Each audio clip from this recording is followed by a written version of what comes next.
Hello everyone. I am going to be showing you how I do a C2C Bobble Stitch today.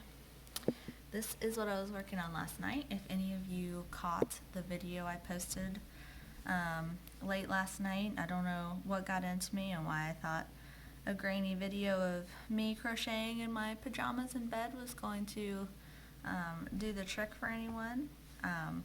But I deleted it, so no one else has to ever see that again. I apologize. I'm going to try and do a better job today and show you how to do this. I'll try and make it quick. For those of you who know how to do C2C and know how to do bobble stitches, this is going to be super fast, super easy. For those of you who don't, I'll try and go slow so you can see the first few stitches pretty easily. So there are a few ways to do this.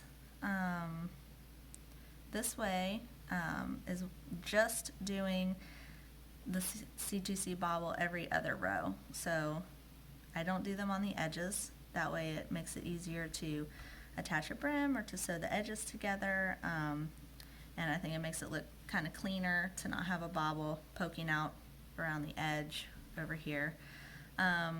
So every other row on this one, which would be perfect for a hat because you don't need them on the inside, but the inside does look very nice, so it doesn't mess with the look of it at all. Actually gives it kind of a neat look to see the bobble stitch back here. This I made with Impeccable by Loops and Thread.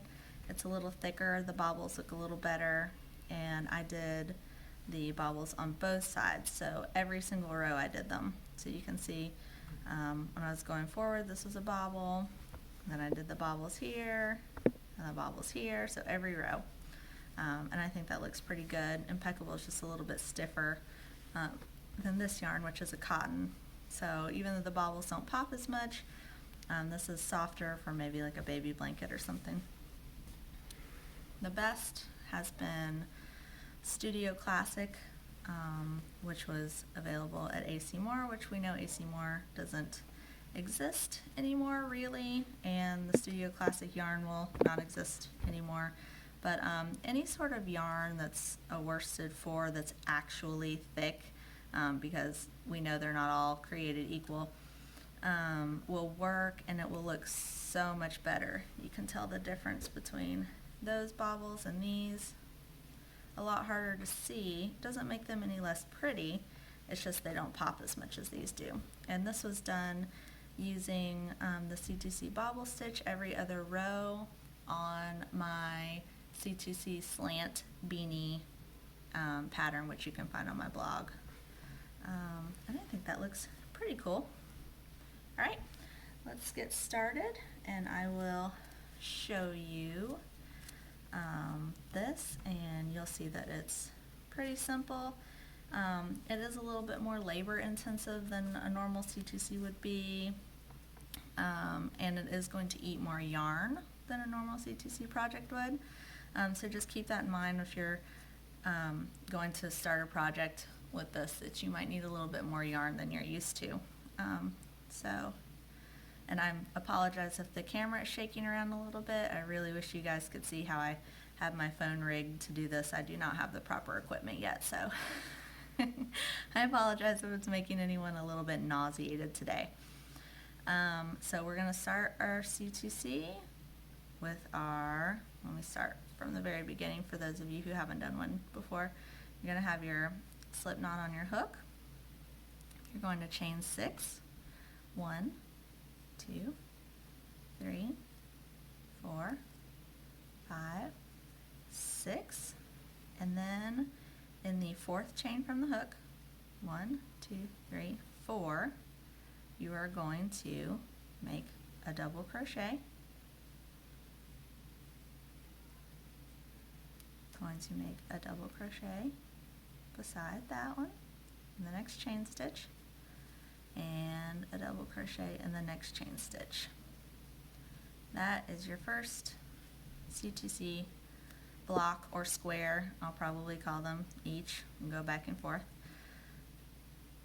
From here you're going to chain 6 again. So 1, 2, 3, 4, 5, 6, and again in that 4th chain from the hook, you're going to do a double crochet,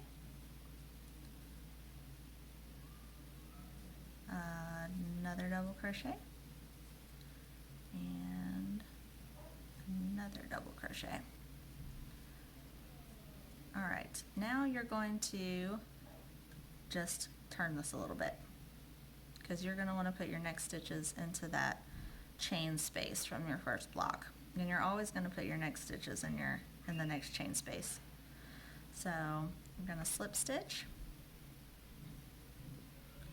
You're going to chain 3, 1, 2, 3, double crochet.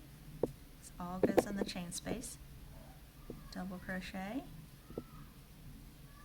and double crochet. And like I said, I don't do any of the bobble stitches on the outside. All 3 of these stitches are the outside of the project, as you can see from here. 1, 2, 3. These are the outside rows. So that's why I haven't done a bobble yet. Now chain 6 again. 1, 2, 3, 4, 5, 6. And 4th chain from the hook, you're going to double crochet, and a double crochet. Now you're going to do your first bobble stitch. So turn, because you're going to want to put your stitches in the chain space. Slip stitch. You're going to chain 3 like you normally would. You're going to do a double crochet just like you normally would. And now here is where it's going to be a little bit different. And I don't know if this already exists somewhere. I tried looking for a better video, more professional video for you guys, and couldn't find one. I could find a couple with puff stitches or popcorn stitches, but this is a little different because it is a bobble. It doesn't require making stitches, taking your hook out, looping them together, and then inserting your hook back in and going again. I prefer the bobble stitch to that just because you don't have to remove your hook, you just keep going. So now we're going to do a bobble stitch for those of you who haven't done one yet, and I'll go real slow on this one so you can kind of see it a little bit better. The bobbles will go towards the back of your work. I know that's not normal for my patterns, if any of you have used my patterns before, but since C2C isn't very tight, pushing your bobbles forward on this project is not going to work. I tried it, they just don't look very good. So just let them fall to the back naturally like they're supposed to, and you'll see how that looks in just a second. So yarn over, insert your hook, and grab your yarn. You might yarn over here too. I just grab my yarn over, and pull through 2 loops. So now you have 2 loops. You're not going to pull through these yet. You're going to yarn over, insert your hook, grab your yarn.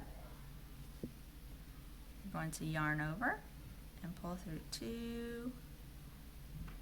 Now you have 3 loops. Yarn over again, insert, grab your yarn over, pull through 2 loops. 1, 2, 3, 4. This is going to be your last time. So yarn over, insert your hook, grab your yarn over again, pull through 2 loops. And you're going to want 5 loops on your hook. 1, 2, 3, 4, 5. Now you're going to yarn over, and you're going to pull through all 5 loops, just like that. And you can kind of give a little tug to tighten it there at the end if you want to. Now you'll see it looks flat, but once you make that next double crochet right beside it, it is going to push that stitch, that bobble stitch back. You see how it's puffing out the back now?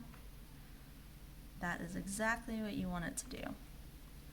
And since this is an edge stitch, you're going to do a regular C2C, so chain 3, double crochet,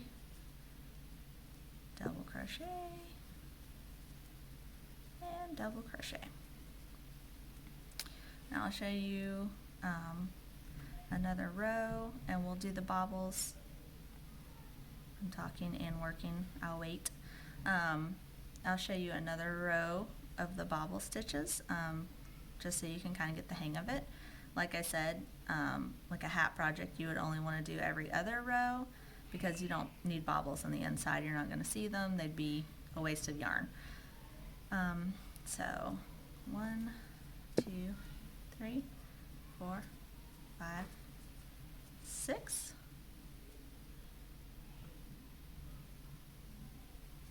Double crochet, double crochet, and double crochet.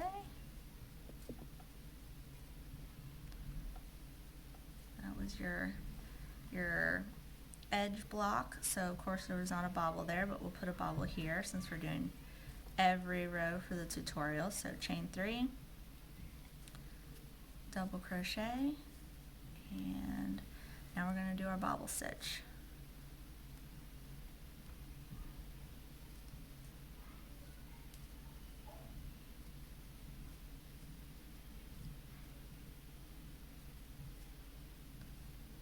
I've got my 5 loops. I'm going to pull through all 5. Kind of give it a little tug to tighten it. I just really like a nice tight bobble. You don't have to do that if you don't want to. No, it's a little extra work, especially if you're doing a lot of bobbles. These can be hard on the hands. 2, 3, double crochet, and a bobble.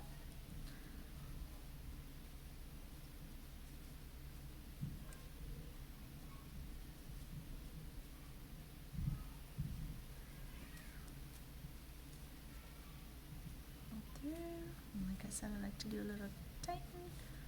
And I'm using Karen Baby Cakes yarn for this. It's thicker, so it looks a little bit better than that cotton yarn did. The bobbles are popping a lot better. 2, 3, 2, 3, and 4. So you can see our first row we have a bobble there, and our second row we have a bobble here. They definitely pop a lot better. You can see once you get your next C2C block attached, it kind of pulls this and makes the bobble pop a little bit more, which is why these don't look quite as popped as this one. But once you make your next row, they will, and I'll show you that real quick.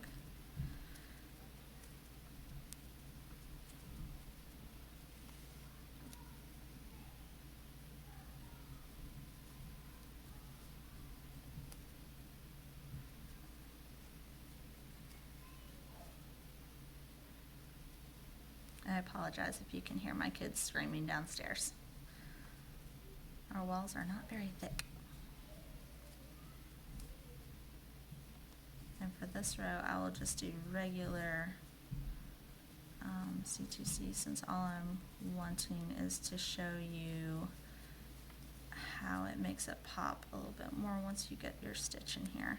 And you can see it's already, the stitch is already better just from pulling that slip stitch through. It's helping this one pop more than this one is.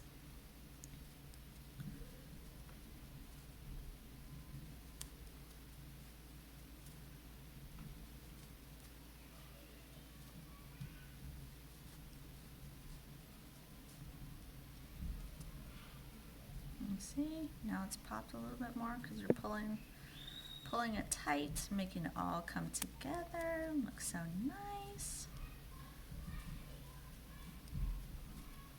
I really like this. I hope you guys do too.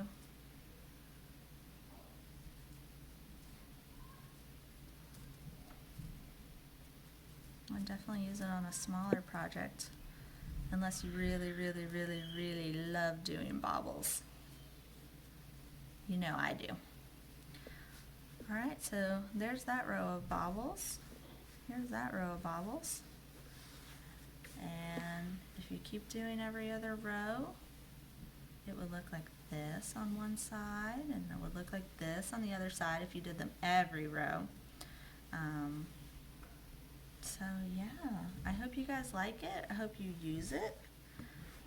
Let me know if you have any questions. I've never done one of these before, so if I use the wrong terminology or I just sound like a crazy person and you didn't understand it, just let me know. I'll try and do better next time, but I hope for now that you kind of got the basic understanding of it, so you can try it too. Thanks, bye.